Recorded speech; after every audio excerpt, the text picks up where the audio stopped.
अच्छे हैं। अब एक बात बताएं, तुम लोगों की ये पागलपन देख करके हमें लगता है यही नेपाल में बस जाएं। भी कह दें कि हमें यहाँ कोई दिक्कत नहीं है, हम बराबर धर्म विरोधियों की यहाँ ठटरी बार रहे हैं और नेपाल भारत का जो रोटी बेटी का रिश्ता है वो आगे बढ़ा रहा है।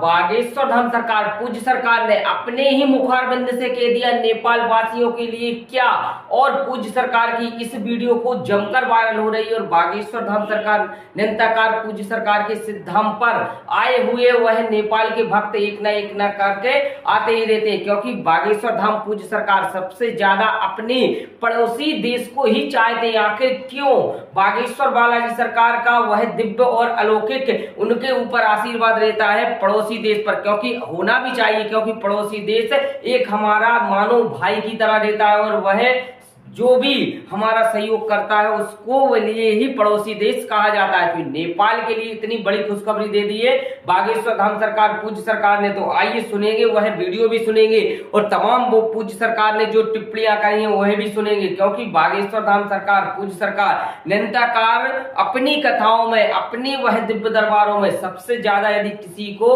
वह पूज्य सरकार दिव्य दरबार में बुलाते हैं तो वो है नेपाल के भक्त, क्योंकि नेपाल वह हमारा पड़ोसी देश, उसको भी सक्षम और उसको भी एक शक्तिशाली देश बनाना है। क्योंकि जैसे कि भारत है और भारत में इतने ज्यादा वह प्रिय भक्त रहते हैं पूज्य सरकार के, परंतु नेपाल में भी इतने ज्यादा प्रिय भक्त है जो रोटी और बेटी का निरंतर वह त्रेता से वह चलता आ रहा है, उसी त्रेता को दोहराना चाहते हैं क्या बागेश्वर सरकार? क्या फिर एक बार फिर से इतिहास बदलने वाला है, या फिर वह त्रेता राम राज्य पूज्य सरकार ने तो ला दिया, परंतु हो सकता है राम राज त्रेता में जो पूज्य सरकार वह भगवान राम ने जैसे कि मिथिला और अयोध्या का एक सबसे बड़ा महासहयोग, एक महामिलन हुआ था, वैसे ही मिलन क्या कलयुग में होने वाला है? क्या कोई नया करने वाले हैं पूज्य सरकार, या फिर कोई ऐसा कार्य करने वाले जिससे कि युग युगांतर तक, जैसे कि रामायण जी में लिखा हुआ स्पष्ट वह माता जानकी और भगवान श्री राम प्रभु राम वह अयोध्या और मिथिला का एक सबसे बड़ा मिलन हुआ था त्रेता में, अब क्या वह दोहराया जाएगा फिर से कलयुग में? क्योंकि राम राज्य भगवान श्री राम का राज्य अभी आ चुका है और मथुरा मिथिला और मानो अयोध्या एक तरीके से त्रेता में एक हुई थी। क्या फिर वह बुंदेलखंड या फिर नेपाल फिर से एक होने के लिए वह इतिहास वह गवाह है और इतिहास फिर से वह सुनहरे अक्षरों में फिर से क्या लिखा जाएगा, या फिर पूज्य सरकार कुछ नया अलग से करने वाले हैं? तो आइए पहले तो यह वीडियो सुनिएगा, क्योंकि आपको प्रूफ चाहिए, बगैर प्रूफ के मैं आपको वीडियो नहीं बताऊंगा। तो सुनिएगा पहले थोड़ा सा यह वीडियो क्लिपिंग में, और इसके बाद आपको फिर पुनः चर्चा करेंगे। अब एक बात बताएं, तुम लोगों की ये पागलपन देख करके हमें लगता है यही नेपाल में बस जाएं। भी कह दें कि हमें यहाँ कोई दिक्कत नहीं है, हम बराबर धर्म विरोधियों की यहाँ ठटरी बार रहे हैं और नेपाल भारत का जो रोटी बेटी का रिश्ता है वो आगे बढ़ा रहा है। इसलिए सरकार देखिएगा पूज्य सरकार ने अपने ही मुखारबिंद से कहा है रोटी और बेटी का रिश्ता आगे बढ़ा रहे हैं। तो अर्थात क्या कोई नया कार्य करने वाले हैं, या फिर पूज्य सरकार को जो हम मन में इच्छा रख रहे हैं वो क्या नया वह विवाह शादी सहयोग का होने वाला है? यह तो मैं बिल्कुल प्रूफ से नहीं कह सकता, परंतु आने वाले कुछ दिनों में मैं आपको हो सकता है कुछ जानकारी मेरे लिए ऐसी मिल जाए जिससे कि आपके लिए मैं प्रूफ बता सकूं। और पूज्य सरकार के मुखारबिंद से आपने निरंतर कथाएं देखिए, निरंतर दरबार देखिए, निरंतर उनके पूज्य सरकार के कोई भी कार्य देखिए, वह नेपाल के भक्त कहीं ना कहीं पहुंच ही जाते हैं। यह बिहार में भी पूज्य सरकार के लिए 2 दिन पहले एक माता श्री आई हुई थी नेपाल की, और काफी वह रुकी हुई है और कथा के बाद ही जाएंगी। तो कहीं ना कहीं हमें सोचने के लिए पड़ोसी देश को ही चाहते हैं। आखिर क्यों? बागेश्वर बालाजी सरकार का वह दिव्य और अलौकिक उनके ऊपर आशीर्वाद रहता है पड़ोसी देश पर, क्योंकि होना भी चाहिए, क्योंकि पड़ोसी देश एक हमारा मानो भाई की तरह रहता है और वह जो भी हमारा सहयोग करता है उसको लिए ही पड़ोसी देश कहा जाता है। तो नेपाल के लिए इतनी बड़ी खुशखबरी दे दी है बागेश्वर धाम सरकार पूज्य सरकार ने। तो आइए सुनेंगे, वह वीडियो भी सुनेंगे और तमाम वो पूज्य सरकार ने जो टिप्पणियां करी हैं वह भी सुनेंगे, क्योंकि बागेश्वर धाम सरकार पूज्य सरकार निरंतर अपनी कथाओं में, अपनी वह दिव्य दरबारों में सबसे ज्यादा यदि किसी को वह पूज्य सरकार दिव्य दरबार में बुलाते हैं तो वो है नेपाल के भक्त, क्योंकि नेपाल वह हमारा पड़ोसी देश, से उसको भी सक्षम और उसको भी एक शक्तिशाली देश बनाना है, क्योंकि जैसे कि भारत है और भारत में इतने ज्यादा वह प्रिय भक्त रहते हैं पूज्य सरकार के, परंतु नेपाल में भी इतने ज्यादा प्रिय भक्त है जो रोटी और बेटी का निरंतर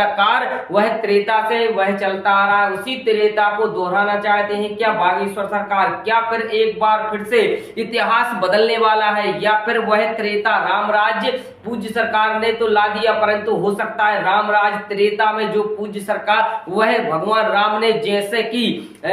मिथिला और अयोध्या का एक सबसे बड़ा महासहयोग एक महामिलन हुआ था, वैसे ही मिलन क्या कलयुग में होने वाला है? क्या कोई नया करने वाले हैं पूज्य सरकार, या फिर कोई ऐसा कार्य करने वाले जिससे कि युग युगांतर तक, जैसे कि रामायण जी में लिखा हुआ स्पष्ट वह माता जानकी और भगवान श्री राम प्रभु राम वह अयोध्या और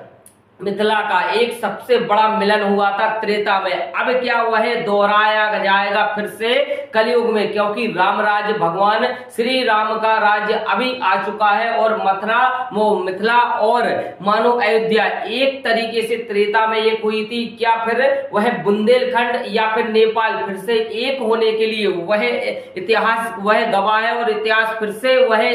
सुनहरे अक्षरों में फिर से क्या लिखा जाएगा, या फिर पूज्य सरकार कुछ नया अलग से करने वाले हैं? तो आइए पहले तो यह वीडियो सुनिएगा, क्योंकि आपको प्रूफ चाहिए, बगैर प्रूफ के मैं आपको वीडियो नहीं बताऊंगा। तो सुनिएगा पहले थोड़ा सा यह वीडियो क्लिपिंग में, और इसके बाद आपको फिर पुनः चर्चा करेंगे। अब एक बात बताएं, तुम लोगों की ये पागलपन देख करके हमें लगता है यही नेपाल में बस जाएं, भी कह दें कि हमें यहाँ कोई दिक्कत नहीं है, हम बराबर धर्म विरोधियों की यहाँ ठटरी बाल रहे,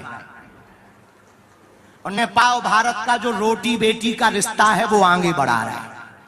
इसलिए सरकार देखिएगा पूज्य सरकार ने अपने ही मुखारबिंद से कहा है रोटी और बेटी का रिश्ता आगे बढ़ा रहे हैं, तो अर्थात क्या कोई नया कार्य करने वाले हैं, या फिर पूज्य सरकार को जो हम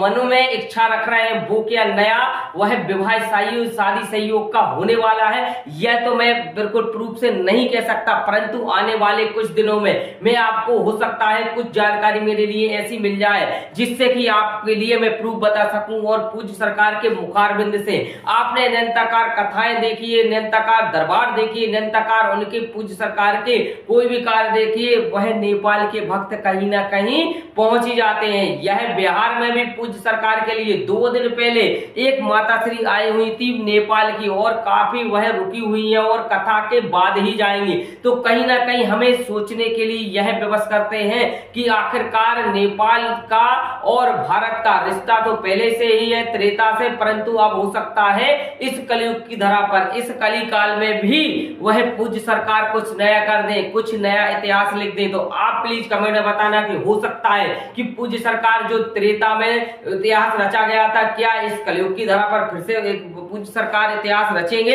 तो कमेंट में जरूर बताओ, इस वीडियो को अधिक से अधिक शेयर करें। इसी के साथ जय श्री राम, जय बागेश्वर।